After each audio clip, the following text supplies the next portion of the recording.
Namaskar, this is Firstpost and you're watching Vantage with me, Palki Sharma.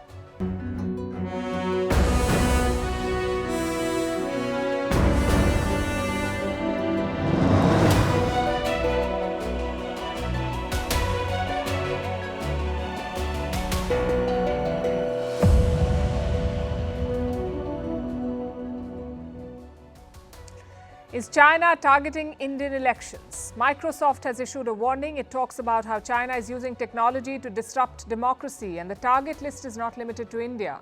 So what is China doing and why is it dangerous? We'll bring you a special report tonight.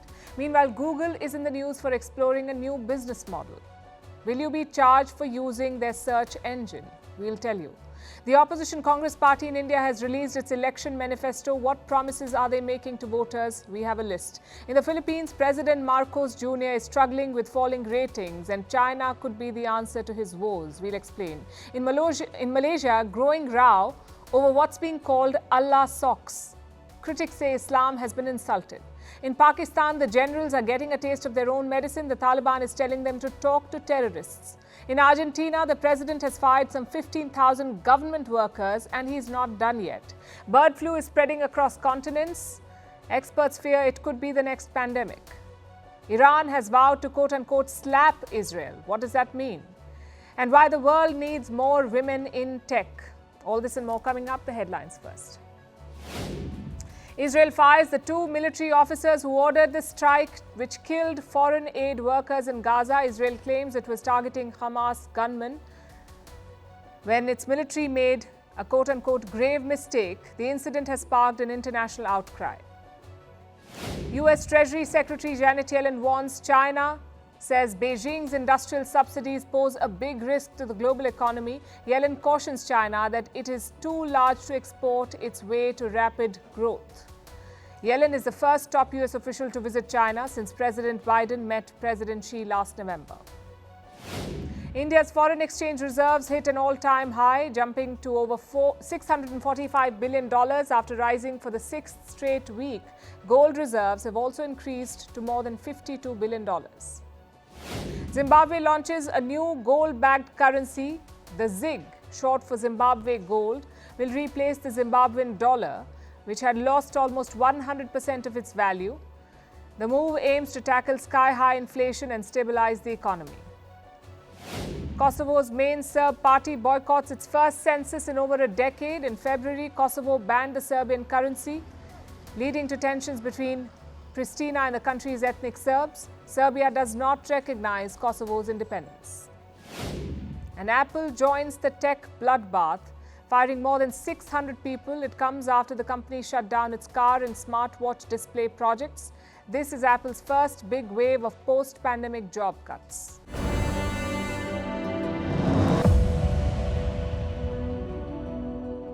It's election season in India. The politicians are busy campaigning and the poll officers are busy preparing. After all, we're talking about a mammoth exercise, the biggest election in human history. But guess who else is busy? China. The Communist Party of China is busy trying to meddle in India's elections. Says who? Microsoft. The company has released a comprehensive report. It talks about China's illegal campaign, how it's using an army of hackers, how it's harnessing artificial intelligence, and how it's sowing divisions ahead of elections. And this is not limited to India. Microsoft says China is targeting others too. Rivals like South Korea and the US and partners like Papua New Guinea. So basically no one is spared. We'll get to the modus operandi in a bit, but first, who are these hackers? Well, China has an army of them. The FBI says Beijing has more hackers than all other major nations combined. Imagine that. We're talking about tens of thousands of them, and each hacking group has a target area. One of them is called Gingham Typhoon. They target the South Pacific region. Another group is Raspberry Typhoon. These guys carried out cyber attacks in Malaysia and Indonesia.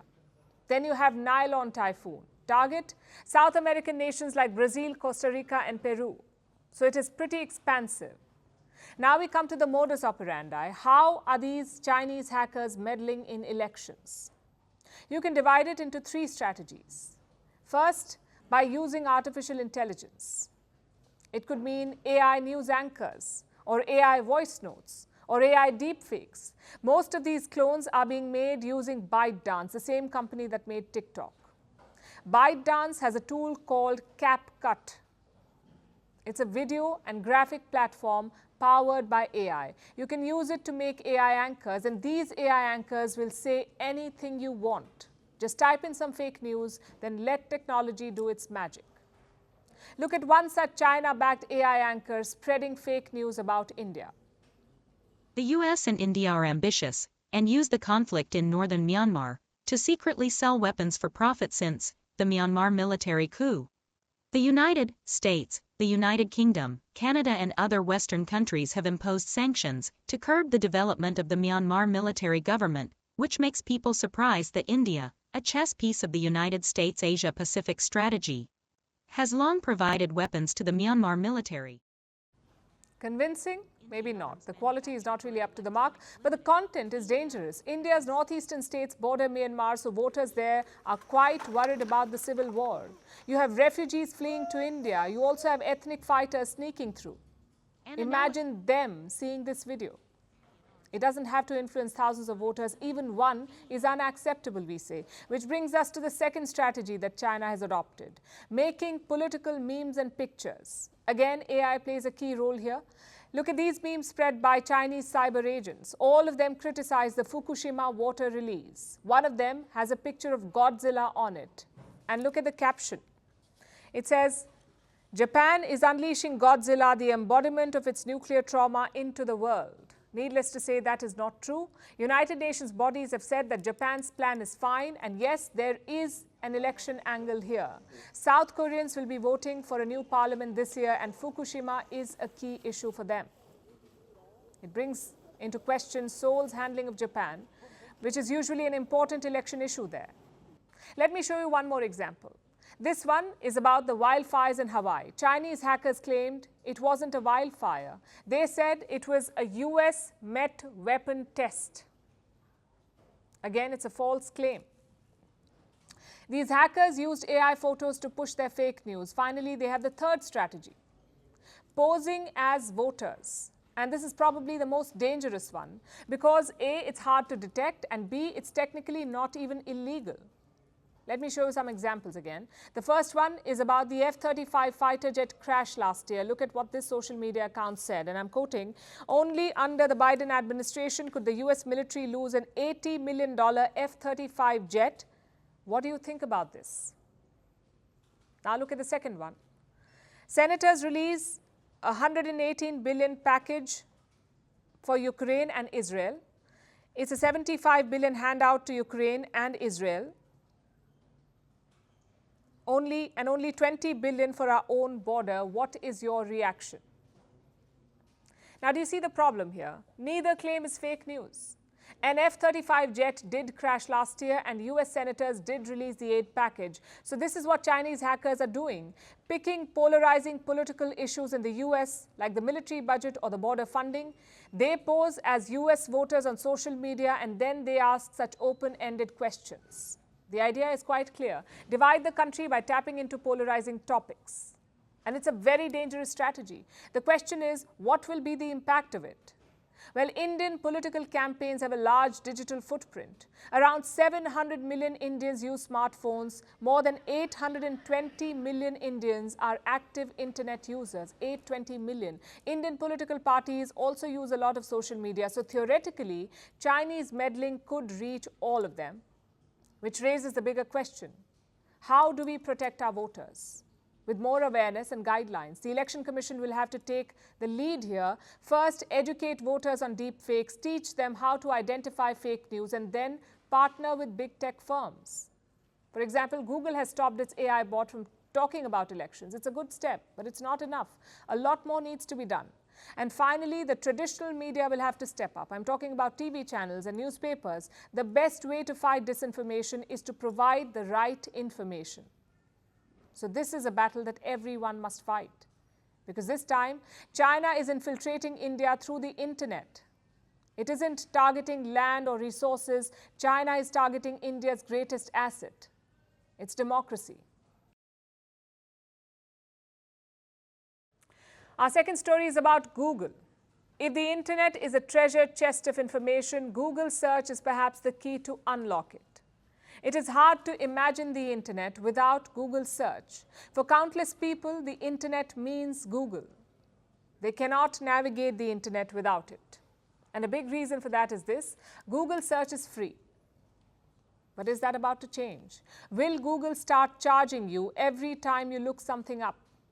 I ask because Google is planning a major shakeup, perhaps the biggest one since the company came into existence. Google is toying with the idea of charging users for its services. It's not official yet, no plans have been announced formally, but reports say Google is working on paid services. Its coders are developing a new set of features that Google could put behind a paywall. They have not made up their mind yet, the top executives have not cleared the plan, and yet it's creating a lot of buzz because the very prospect is worth dwelling on. The fact that they're thinking along these lines, it would be a big shift for Google. And how would it work? Will you have to pull out your credit card every time you log on to Google for something? Look at the services that they offer for free: Gmail, Photos, YouTube, Chrome, Maps, Meets for online meetings, and Drive for online storage. All of these are available for free. Of course, many of them also have a paid version. Like you can pay to get more storage on Gmail. You can pay to get YouTube Premium. It doesn't show you ads. When you watch something on YouTube, you do not get ads, hence the premium fee. But these subscriptions are more like upgrades to existing services. They're offered to improve the user experience. Google never charges its users for access. Then how does it make money? By showing ads on Google search. It remains the company's biggest money churner. Last year, Google generated $175 billion through ads. This was more than 50% of Google's total sales through ads. So search is the biggest profit center for Google. Then why start charging for it? Because there's a new disruptor in the game. It's called AI, artificial intelligence. Like most tech companies, Google is building AI features into its services, and that's what they plan to charge you for, the AI features. From what we understand, the traditional search engine will remain free and continue to be funded by advertising. But if you want AI to, say, skim through the results and present a quick summary, you may be asked to pay for it. Google's AI chatbot is called Gemini. It is being pitted against OpenAI's ChatGPT. Now, Gemini is trying to catch up in the AI race, and Google is scrambling to install it in all its major services. So scaling up is proving to be a big challenge because AI needs a lot more of computing resources, and for that, Google needs to spend a lot of money. Experts say making users pay for the AI service makes sense. There are 3 clear benefits for Google. 1, it can scale up quickly. 2, recover some of the cost of investment. And 3, keep its profit margins intact. That's the opinion from Bank of America. But will Google follow this path? It won't be an easy decision to make. Google going from free to paid will impact not just Google, but also a lot of its other users, like business owners who rely on Google to find customers, or websites that rely on Google for traffic. Plus, what happens to Google's advertising business? Will the company sacrifice its biggest cash cow as it makes a big bet on artificial intelligence? I guess they'll have to strike a balance. What they absolutely cannot do is sit out of the AI race. Artificial intelligence is the future of search. If Google can find the information that you need, AI can make it more relevant and useful. Searching on Google today, or any search engine, may feel like trying to find a needle in a haystack. You have to go through a long list of website links to find that one specific piece of information that you're looking for. But AI can speed up and optimize this process. It can find what you're looking for almost instantaneously. So it is crucial for Google to get its AI strategy right. Their future depends on it.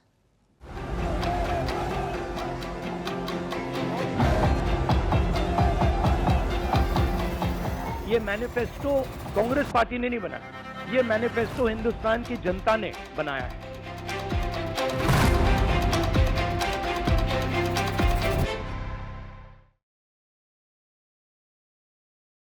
Back to India now. Another feature of every election is promises. Every party makes dozens of promises. X number of jobs, Y number of projects, billions in investments. We hear all kinds of tall promises. Parties also release a book of these promises. It's called a manifesto. Think of it as a to-do list for the government. Today, the main opposition, the Congress party, has released its manifesto. And they're calling it Nyay Patra, meaning document for justice. The whole thing is almost 50 pages long. It has 25 promises under 5 pillars of justice. That's what the Congress is calling them. But we're looking at the top 10 promises. Number 1, a nationwide caste census. Basically, count the population based on caste. And how would that help?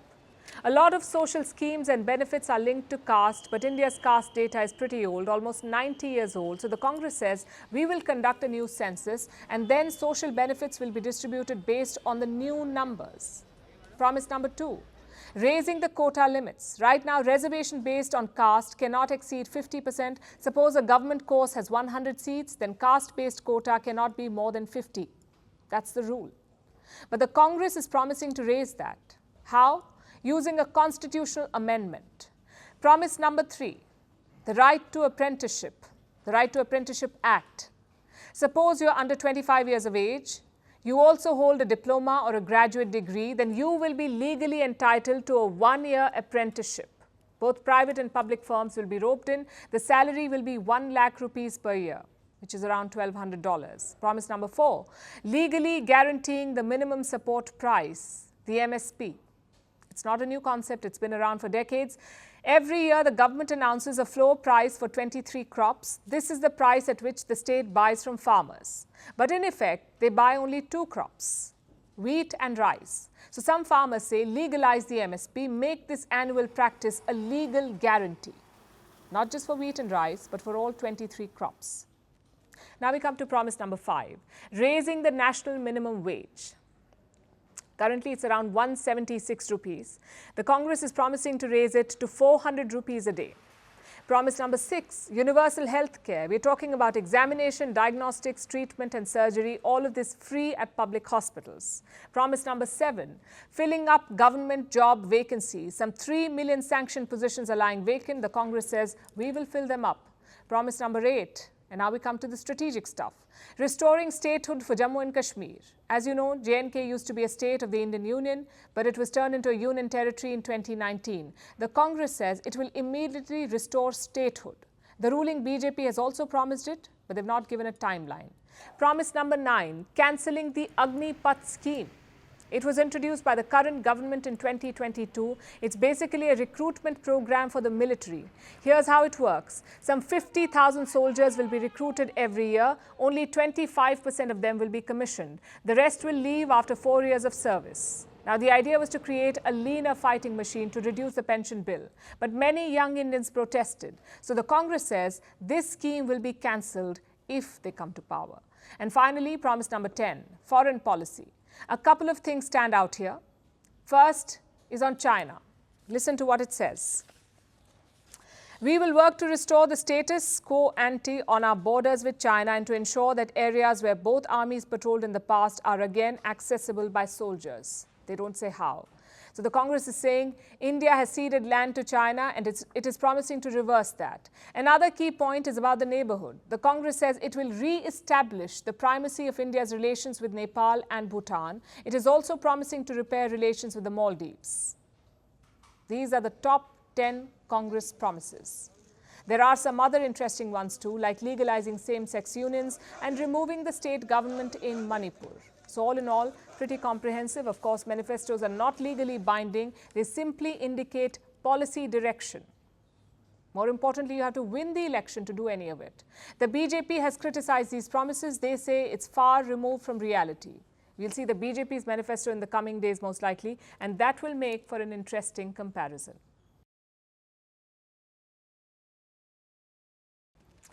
Our next story is from the Philippines. It's about their president, Ferdinand Marcos Jr., who also goes by the nickname Bong Bong. He became president about 2 years ago, in June 2022. He has more than 4 years left in his term, but already his popularity is tanking. A new opinion poll is out. It says that this year Marcos Jr.'s Jr.'s approval rating fell by 13%. It's down from 68 to 55, still over the halfway mark. Much better than the ratings for US President Joe Biden. Biden was hovering around 37% last month, but that's not really a benchmark, is it? So Bong Bong is in a bind. He has to govern for 4 more years, and he needs people behind him. So he has to shore up his approval ratings. How does he do that? Well, there are 2 ways: fixing domestic issues and smart foreign policy moves. The challenge for Marcos Jr. is domestic. His approval ratings have fallen for multiple reasons. He has failed to reduce inflation. The cost of living is still soaring. He'd promised 1 kilo of rice at 20 pesos. That's 35 cents in USD for 1 kg of rice. But he's failed to deliver so far. So the people of Philippines are upset, and that part is fair. But it's not his only problem. Marcos Jr.'s predecessor has been acting up, turning people against the current president. Listen to this.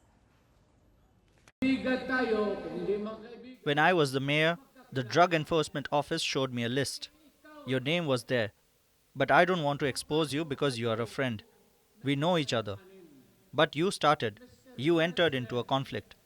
Mr. President, you might follow the fate of your father. And what I was afraid of, it will divide the nation. It will be a bloody time.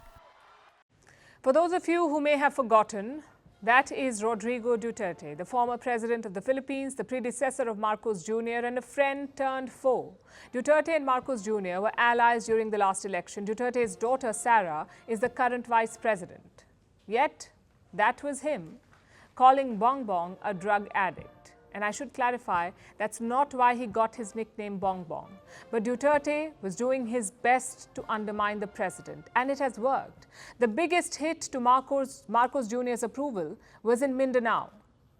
It's the big southern island in the Philippines and Duterte's home turf.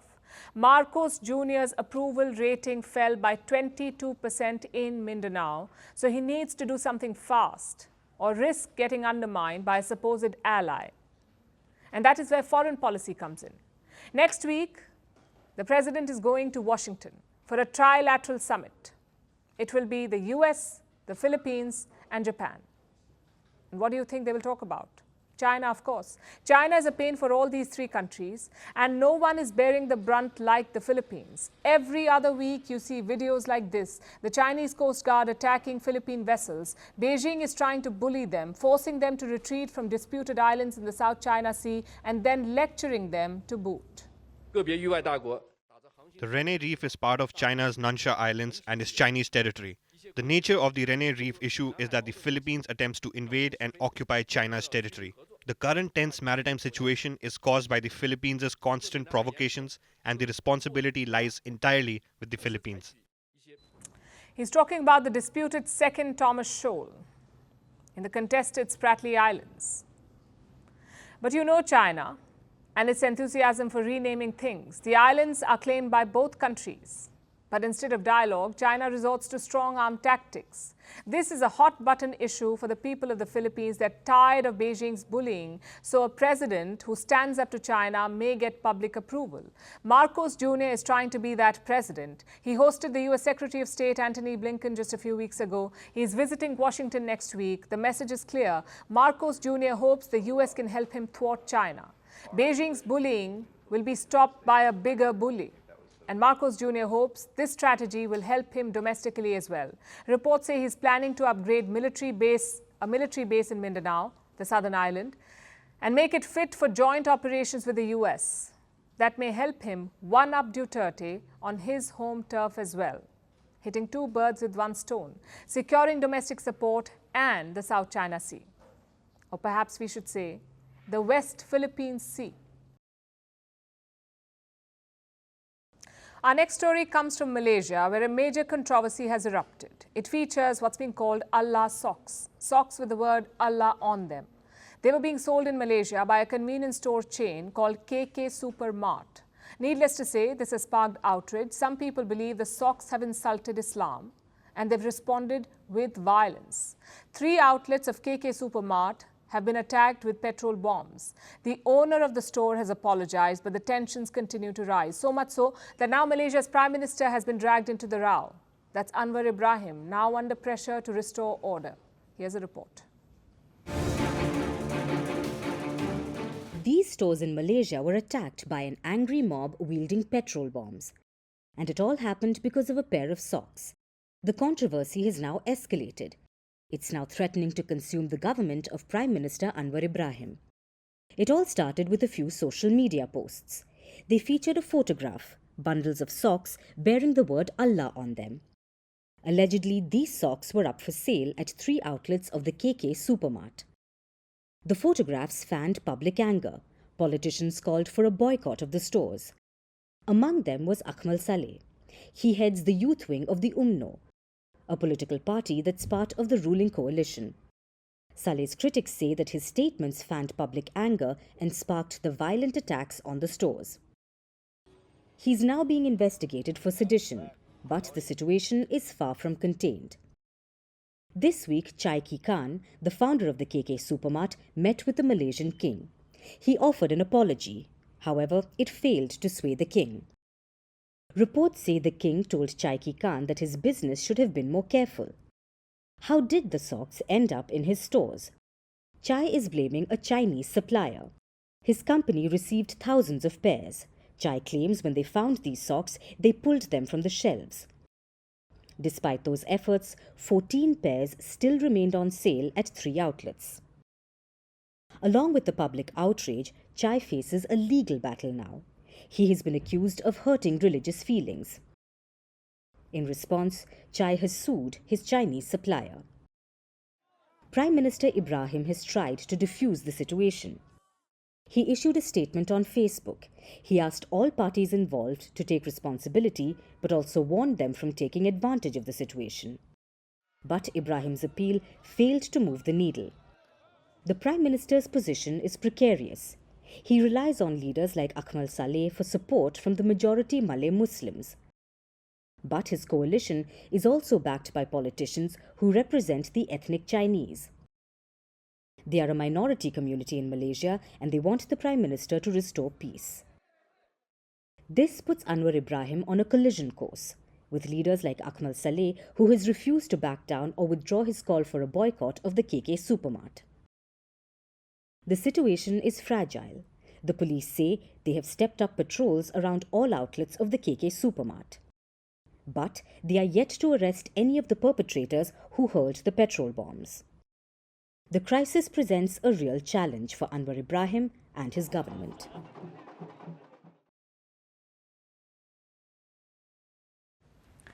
It's the ultimate Uno reverse. The Afghan Taliban is advising Pakistan's government. Who thought this day would ever come? After all the financial support, after all the training, after all the diplomatic cover, the so-called proxy is dictating the puppet master. And what are they saying? Talk to the terrorists. We're talking about the TTP, the Tehreek-e-Taliban Pakistan, or simply the Pakistan Taliban. Their stated goal is to overthrow the current Pakistani regime and then create a hardline Sharia state in its place in Pakistan, basically create an Afghanistan in Pakistan. Now, this group is bleeding Islamabad. Some 1,000 civilians died in terror attacks last year. A lot of them were carried out by the TTP, so it's a sworn enemy of the Pakistani state. And what does Kabul say? Why don't you talk to them and sort it out? The comments came from the Taliban's Deputy Interior Minister. In fact, let me quote from what he said. We asked the government of Pakistan and advised the brothers who are fighting with them to come together and talk. These wars and revolutions leave behind widows and orphans. A bit rich, I would say. More than 1,000 civilians have died since the Taliban took power. Did they not leave behind widows and orphans?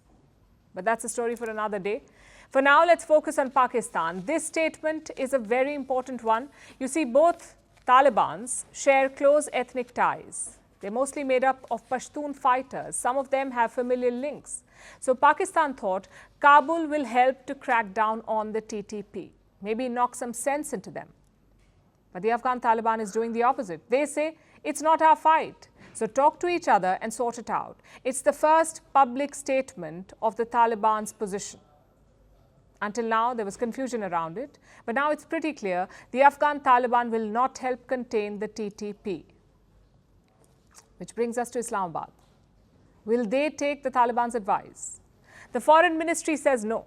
They will not talk to the Pakistani Taliban. It's actually a strategy that they've tried before.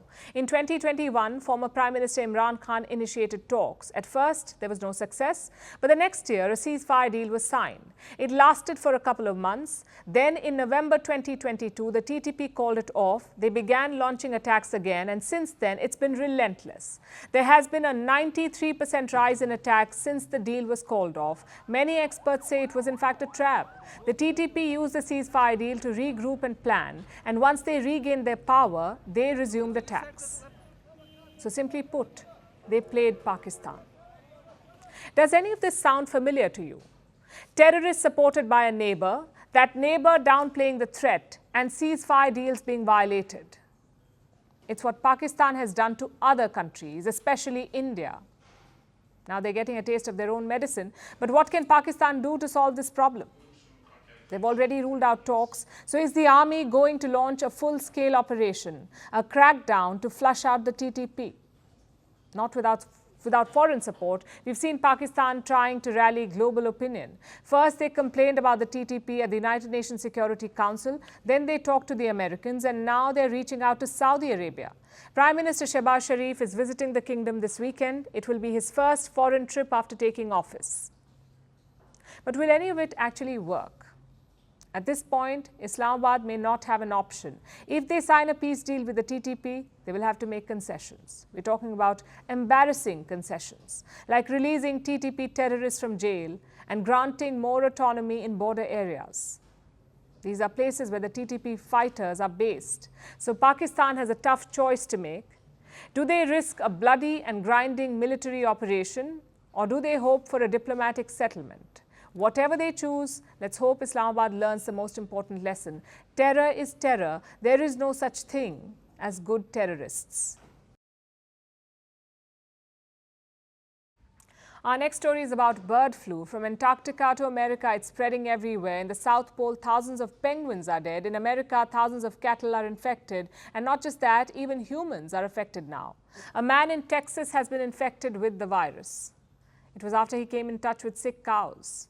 Does that mean the virus could spread to more humans? America's top disease control body says no.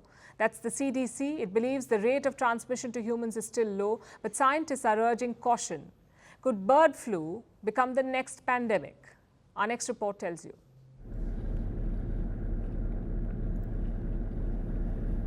Antarctica, it's one of the harshest environments on Earth. Yet in this pristine wilderness, life continues to flourish. But that life is now facing a hidden threat, the H5N1 virus, commonly known as the bird flu virus. It reached the region last year, and since then it has been killing the wildlife there. The biggest victim are penguins. Last month, a scientific exploration found at least 532 dead Adelie penguins. Many of them were frozen solid, others were covered in snow. While the team couldn't tally all the carcasses, they believe thousands more could be dead. Virus llega a través de la propagación. The scientific community is worried about big risks because there are species in danger of extinction, such as emperor penguins and other birds. Also, it is because of the crowded behavior of penguins when they form reproductive colonies. This may promote and increase the disease transmission rate among various bird colonies. But it's not just Antarctica that's affected. Avian influenza is sweeping the United States. The first cases emerged in 2021. It was detected in wild migratory birds. Soon it spread to poultry farms. In 2023, the US went through its worst outbreak of the bird flu. Now it's spreading to other mammals like dairy cows. It has infected herds of cows across the state. But the problem is not just limited to cows. A person has tested positive for bird flu. This was in the state of Texas. He is said to have come in contact with sick cows.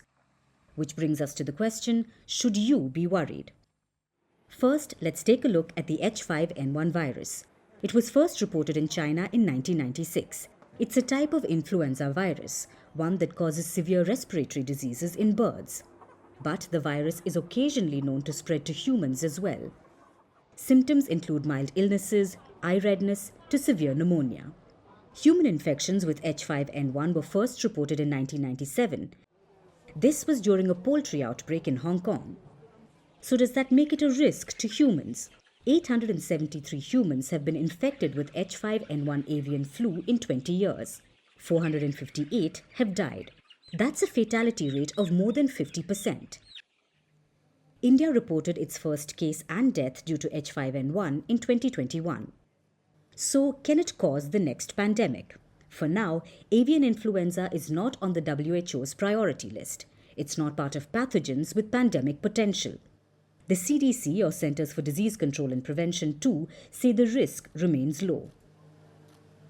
So the risk to most people is very, very low. It's important to remember that individuals who are interacting with livestock or other animals that have avian influenza, really it's important to connect to public health and medical care to make sure that you're being observed. But again, for most people, if you're not exposed to these animals, the risk is very, very low. But scientists have called for more tests. The need of the hour is containing the spread. More people need to be tested, more animals need to be vaccinated, and interaction with infected animals should be monitored. One case may not be enough to trigger a pandemic, but it's better to be safe than sorry.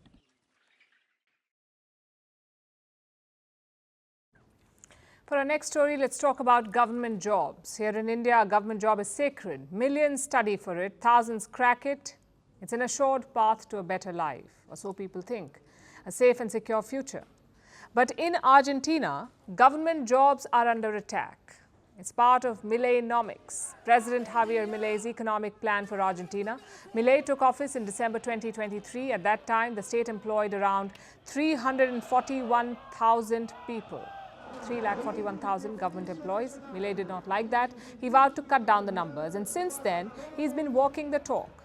By March, he'd fired some 9,000 people. This week, new layoffs were announced. Argentina has cut 15,000 more jobs, government jobs, 15,000. So a total of 24,000 people have been fired in the government. If you thought President Milei campaigning with the chainsaw was bad, he's now slicing the government. And he's far from done. He wants to cut more jobs. How many? Approximately 70,000. It's left workers in a state of limbo. Many are calling it a state of psychological terror. They do not know who is next. Temporary workers are living in fear. People are out on the streets protesting. We received an email informing us that they weren't renewing our contracts and that they won't pay compensation. For this reason, we are today at the door and we're calling to collectively get in. We will organize an assembly because we don't want any of us to end up in the street. There are enough reasons so that the three central unions discuss a national strike and demand a change to this government. So which are the worst affected industries? It seems like a bloodbath across the board. The Ministries of Economy, Energy and Social Security, the National Institute Against Discrimination, they've all got layoff notices and many more will in the coming days. And this should not be surprising for Argentinians. This is exactly what Milei campaigned on, and this is also what Argentina voted for. Their president describes himself as an anarcho-capitalist. He believes in a free market and he has promised to go to any lengths to achieve it. His first target is the state bureaucracy. Milei wants to remove temporary workers, cancel state contracts and reduce ministries by half, effectively chopping down the size of the state. He says this workforce does not match with Argentina's economy. And he has a point. Let me show you the survey from 2023. It looks at the ratio of state workers to the number of employed people. Topping the list are developed countries, the likes of Norway, Sweden, Denmark. They have a lot of people employed by the government compared to people employed elsewhere. A very high number of government employees. And where does Argentina figure in this list? Number 7. So government hirings are high, the 7th highest in the world. But that does not translate into effectiveness. Here's the World Bank Index from 2022. It rates government effectiveness. Argentina has a score of 41.9 out of 100. So it's not very effective. The government may employ lots of people, but when it comes to work, it's not very good. And that's what Milei wants to target. His enemy number 1 are gnocchis. Disclaimer, he's not waging a battle against the pasta. In Argentina, gnocchi stands for fictitious government workers. They get their government jobs from political parties, so they don't have to do a lot of work. They usually go to office only once a month to collect their salary. And why are they called that? Because in Argentina, gnocchi is often served on the 29th of the month, which also happens to be their payday. Thus the name gnocchi. Now, Milei wants to eliminate them and make the system more lean, hence the multiple rounds of layoffs. But Milei is treading a fine line here. He may want to cut costs, but layoffs could trigger social unrest. In fact, they already have. Argentina's economy is struggling. The peso has collapsed, consumption is low, which means the labor market is bad. Companies are no longer hiring people. And in the middle of all of this, the president's layoffs have left thousands of people jobless. Many fired workers have refused to quit, though. They say they will show up for work. Argentina's trade unions are also up in arms. They've organized a mass strike. So this will be an uphill challenge for the president. In trying to save the economy, he may plunge the country into chaos.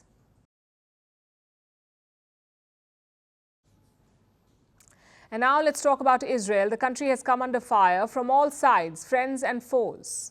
Foe here means Iran, primarily. On Monday, the Iranian embassy complex in Syria was attacked. Iran blames Israel for the attack. Their supreme leader, Ayatollah Ali Khamenei, has vowed revenge. He says Israel will be, quote-unquote, slapped, whatever that means. But more than Iran, Israel might be worried about its allies. Israel attacked an aid convoy on Monday night on purpose. It killed 7 aid workers from the charity called World Central Kitchen. They were distributing food to starving people in Gaza, and this has caused an uproar in the West. The United Nations has called it a potential war crime. But the biggest pressure is coming from the US, where Joe Biden has finally issued an ultimatum. Here's our report. Sunday will mark 6 months of the war on Gaza. 6 months since Hamas attacked Israel and the retaliation that has followed. Over 33,000 Palestinians are dead. Hamas still holds about 100 hostages. A ceasefire is nowhere in sight. And Israeli Prime Minister Benjamin Netanyahu seems no closer to his aim of eradicating Hamas. With no tangible gains to show, Netanyahu seems to be going the other way, angering friends and foes alike with his indiscriminate attacks. Monday was an especially chaotic day. The Iranian embassy in Syria's capital, Damascus, was bombed. 12 people were killed, including 2 Iranian generals. Iran believes Israel is responsible. Israel has not claimed responsibility yet, but this was Netanyahu on Thursday. For years, Iran has been working against us directly and through its proxies. And therefore, Israel is working against Iran and its proxies, both defensively and offensively. We will know how to defend ourselves, and we will act according to the simple principle that whoever hurts us or plans to hurt us, we will hurt them. Not a direct admission of guilt, but pretty close. This failure of the Israeli regime in Gaza will definitely continue, as well as these desperate efforts like what they did in Syria. Of course, they will be slapped for this action. That is Ayatollah Ali Khamenei, Iran's supreme leader. He has received the remains of his generals. He personally led a prayer for them today. The Ayatollah has vowed revenge. What could that mean? The CIA reportedly thinks an Iranian attack is imminent. Yesterday, it had warned Israel of an attack within 48 hours, which is why this is the worst time for Israel to have angered its friends as well. Monday wasn't just the day of the embassy strike. That's also when foreign aid workers in Gaza were killed by Israel. 7 people working for a charity called World Central Kitchen, a charity founded by celebrity chef Jose Andres. This is what he had to say. At the end is what we know, what everybody knows, that 7 team members between the specialty security people we have, 3 British individuals and 3 international crew plus 1 Palestinian, that they were targeted systematically, car by car. He says Israel systematically targeted the aid workers. It wasn't an accident. So the West is outraged. I spoke to President Biden yesterday. President Biden made a statement which seems is already a harder stand. Biden has finally taken a harder stand. He called Netanyahu yesterday and issued an ultimatum: reduce civilian casualties or lose American aid. It may not sound like much of an ultimatum, but it seems to be working. Israel is opening up more border crossings. It is also going to allow more aid into Gaza to provide food to the starving civilians there. It's not the end of the war, but it's something. Biden and the West have finally wrapped Netanyahu on the knuckles, so he's backing down for now. But will this be a turning point, or will things go back to how they were after public attention fades?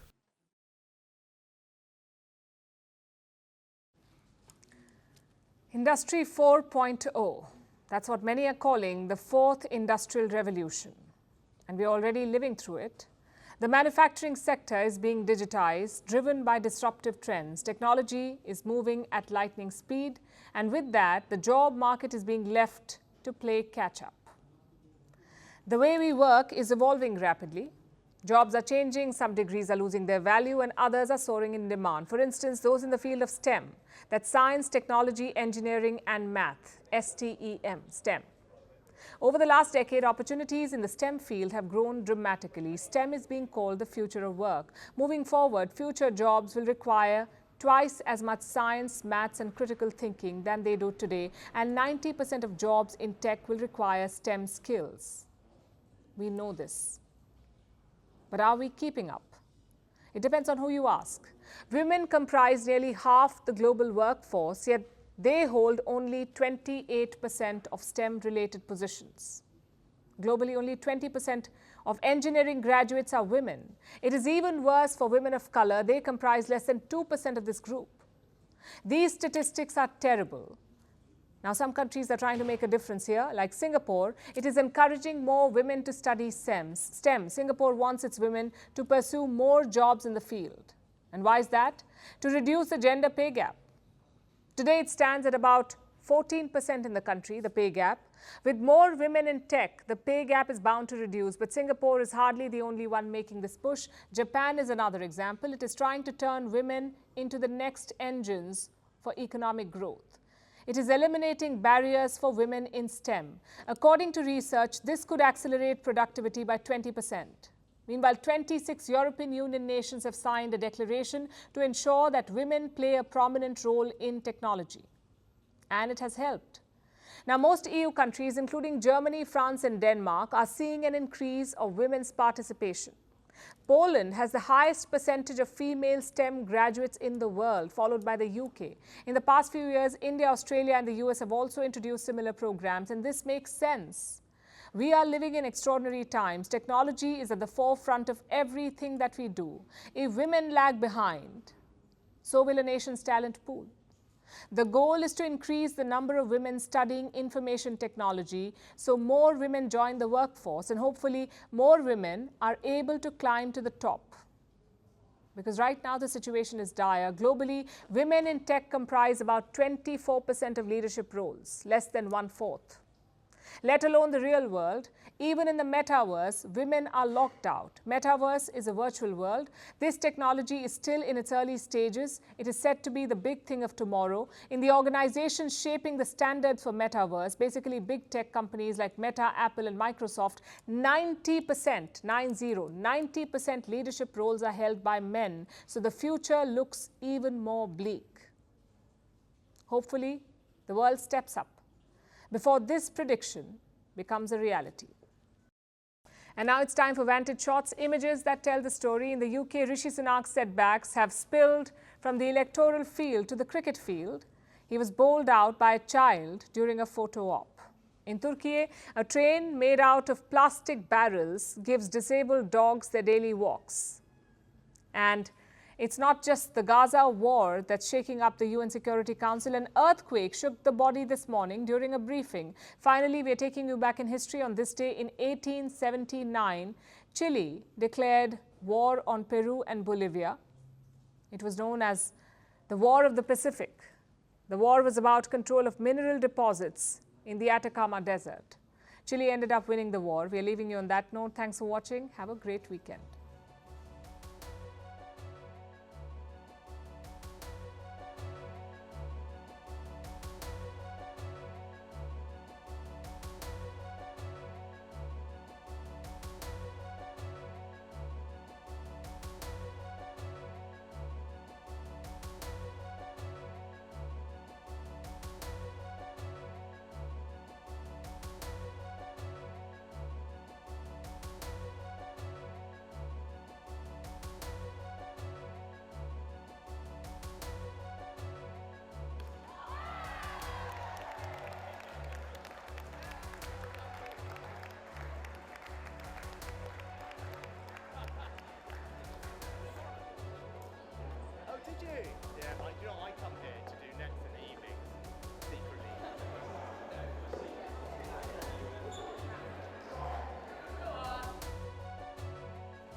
sanitation to speak of. A community I visited had one toilet for 600 people. Women stood in line for 3 hours to make use of it. Schools normally form a spine of protection for children, a place where children can seek humanitarian services and normality.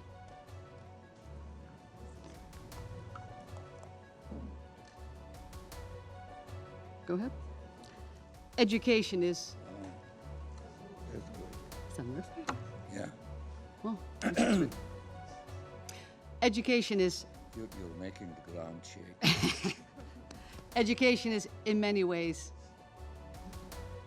Madam President, am I okay to continue? Education is in many ways life-saving, but not in Gaza, where every single child is out of school and 80% of education facilities have been destroyed.